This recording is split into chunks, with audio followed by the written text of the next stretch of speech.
For some people, the most difficult part of physical therapy is getting in the car and driving there. Because if you're already challenged with your mobility, this could be the most difficult part of all.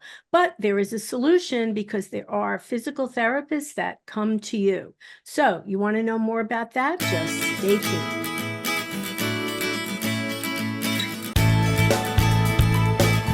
Good morning, everyone, and welcome to Scan FYI. Yes, sometimes a physical therapist needs to come to you.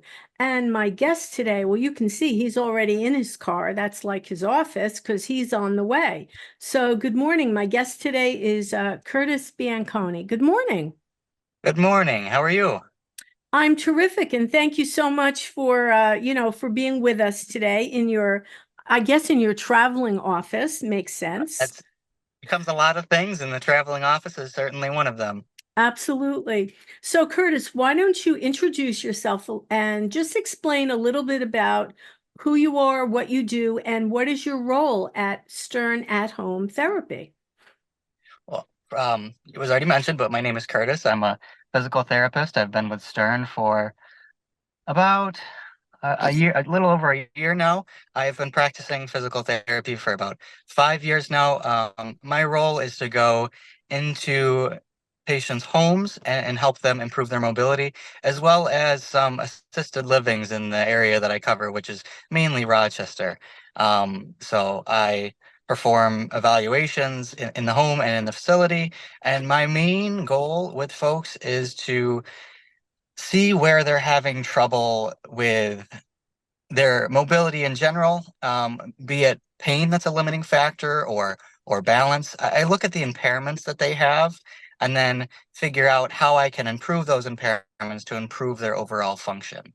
And one of the biggest things that we are trying to mitigate, one of the biggest risks is falls. And I believe that's in part what you wanted to talk about today as well. So Well, obviously, seniors and falling, bad combination. And for many seniors, that is what drives them, unfortunately, bad choice of words there, but why they're needing some physical therapy. But let's talk about this idea of at-home therapy, because I do think, most people are still of the model that I got to get in the car, I got to go there. And, as I said earlier, if you're already challenged, that could be a problem. So, what can you tell us about why at-home therapy? Have you always been an at-home kind of a therapist? So I haven't always been an at-home therapist. I had a job, I worked in Ithaca, New York at a retirement community. So I worked with a very similar population. And actually, the reason I chose at-home therapy was during the pandemic, instead of all of the seniors having to come up to us into the gym, they weren't allowed to all congregate together. So we had to go to them. And so that kind of sparked my interest in home therapy. I was like, you know what? This, albeit a challenge for the therapist, is very beneficial. I get to see exactly what chair they're having trouble getting out of, what bed they're having trouble getting into. Right. And and that is invaluable in people's day-to-day lives because you're seeing exactly the challenge that they're describing as opposed to having to simulate it in a gym. And honestly, that makes total sense because anyone who's gone to physical therapy, and you're talking to the therapist, I'm in your house. You don't know how I live or how high my bed is off the ground or any of Correct. that stuff. So I love the idea of coming to someone's home and literally seeing how you're living and what your challenges are. I mean, it really does make sense. And so do you feel like this is for you as the therapist, even this is a better way for you to treat people?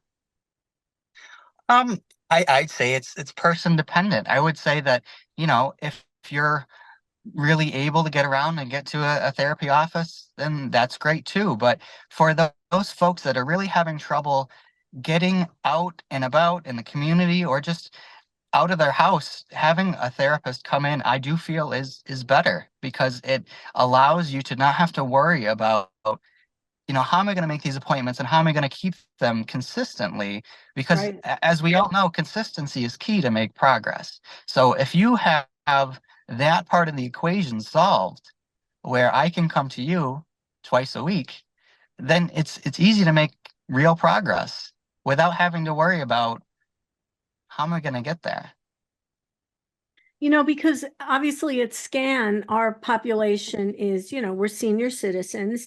And we do hear this from people where there's a hesitation to go for physical therapy because the challenge is, how am I going to get there? It's February. What if it snows? What if it's icy? What if it's cold? What if I can't even get in the car? What if I can't Right. find someone to drive me? There's a million excuses, but again, I would encourage everyone who's listening to really buy into this idea of having the therapist come to you. I think you will be more consistent in your therapy. I agree. I think it improves compliance as well. If I Yeah. say, hey, I'm going to be here at this and this time, and all you have to do is be up and ready to move, and I think it does improve compliance. Yes.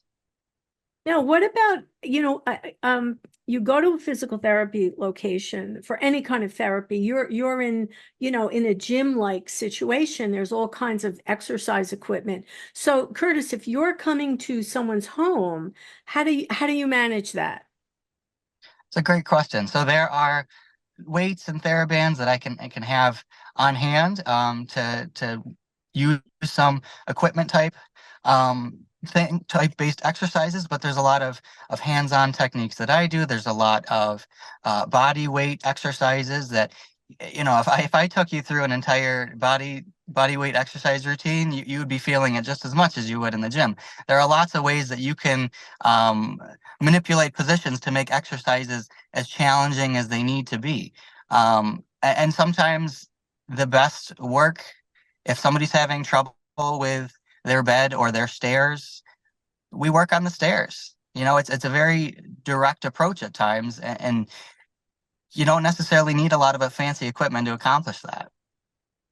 Well, I think that's the bottom line right there. You don't need all that fancy equipment. You can probably, even people who say, well, I want to go to the gym because they've got all the equipment, but I know, you can use water bottles, you can use soup cans. There's many things anybody can do in their own home. And you I just mentioned used a can of TheraBands creamy too. tomato last week. There you go. There you Yeah. go. And TheraBands, I think they're also wonderful for anybody. Yeah. So how for the person who's needing physical therapy, what do you want to say to them if they have this objection now to, oh, I don't want someone coming to my house. I don't know if it's going to be as good as me going out. It's a valid concern just because again they're used to seeing the gym environments with all the equipment right there. I'd say that it's a concern that obviously needs to be a conversation between the therapist and the patient, but I'd say that I have seen so many good results from home therapy that I really feel that it's just as beneficial as as you going to an office. Um, I think it establishes a better relationship between the therapist and the patient as well. If I'm in your environment and I see how you live every day, we have conversations about family and friends, and I think it makes people get to know each other better, which I think enhances the rehab relationship, as well as Yeah. um, I'm there for an hour at a time, one on one.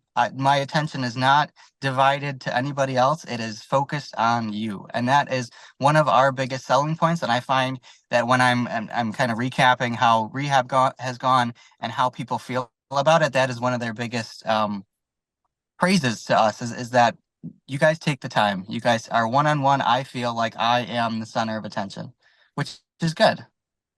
It is good. And in my mind, it's like I have my own personal trainer. And it's true when you go to physical therapy, unfortunately, there's always a lot of people there, not just you, right? And so Yes. my physical therapist is talking to me, he's talking to you, he's talking to you. And I can't fault anyone for that because honestly, right, that's simply the way the system works. You're not getting that one-on-one attention that you would if someone actually came right to your house. I personally think it's just the greatest thing. that you could actually have someone come right to your house. What could be bad, really? What could be bad? I couldn't agree more. I really couldn't agree more. Do you like the idea of going to, for you personally, as you know, the therapist, has it been more rewarding for you to go to someone's home than to be, in a gym situation? It has. Again, and it goes back to the divided attention versus getting to know somebody one on one. Right, I right, learned so much about somebody, not just their impairments, but how it translates to what they actually want to get back to. And so I have found it incredibly rewarding to have conversations about, okay, why do we want to get your shoulder moving better? Why do we want to reduce your pain? What is it that you're getting back to doing? You know, I've had people that want to be able to play with their dog easier, and and right. and I get to see the dog in question. Like it's just incredible to see progress being made on exactly the issue at hand.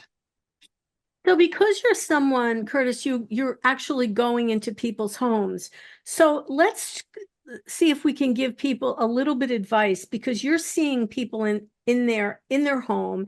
And what kinds of things do you see in someone's home that you find yourself saying, "Oh, red alert, you shouldn't have, let's just say a throw rug or something." What do you see that are potential trip hazards, fall hazards in people's homes that you want to make people aware of?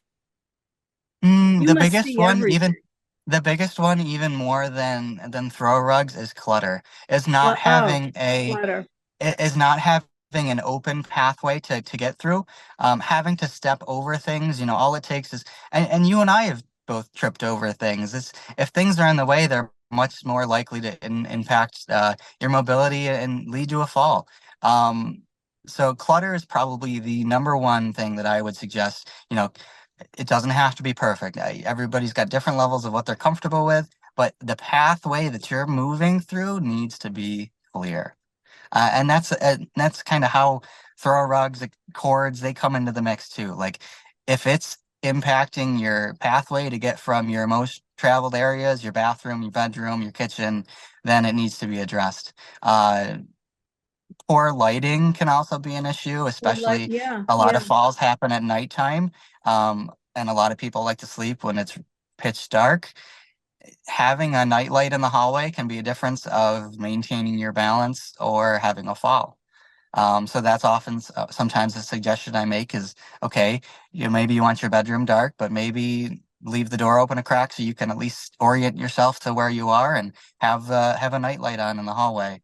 Um, yeah, and then Can I just say that those sound like what's the clutter, poor lighting? Those are huge, huge reasons why people get hurt in their own home. And it's funny how when a lot of times we don't even see the clutter because we see it every day, right? And now correct. somebody comes in your home, someone like Curtis, and probably the first thing you see is, oh my God, there's not even a path to walk to the bathroom. Yes, not a clear. There's a path. Some people see the Well, path, a but they don't path see that that's it's. 3 inches wide. Yeah. Yeah, exactly. So, it doesn't seem like a world-beating suggestion. It's not some super smart thing that nobody would ever have thought of. It is very simply like these are simple things that, if addressed, can drastically reduce your fall risk. But I feel like this is another reason why having a therapist come right into your home, because again, you see how I live. When I go to the gym and I talk to the physical therapist and they ask me about my home, chances are I'm not going to mention there's no lighting, there's clutter everywhere. But coming into the home, you see, maybe that's how I got hurt in the first place, and you're seeing it firsthand. So I feel like this is such a wonderful opportunity for seniors to have a physical therapist meet you where you live, see how you live. I feel like you're going to get more attention and the results that you need one-on-one, like having a personal trainer. Yes, A very, I concur completely. Yes. Yeah, a very, very good thing. All right. Well, if anyone wants to reach out to to Stern at Home Therapy. All the information is on the screen. It's going to be in the description as well of the video. I encourage you to do that.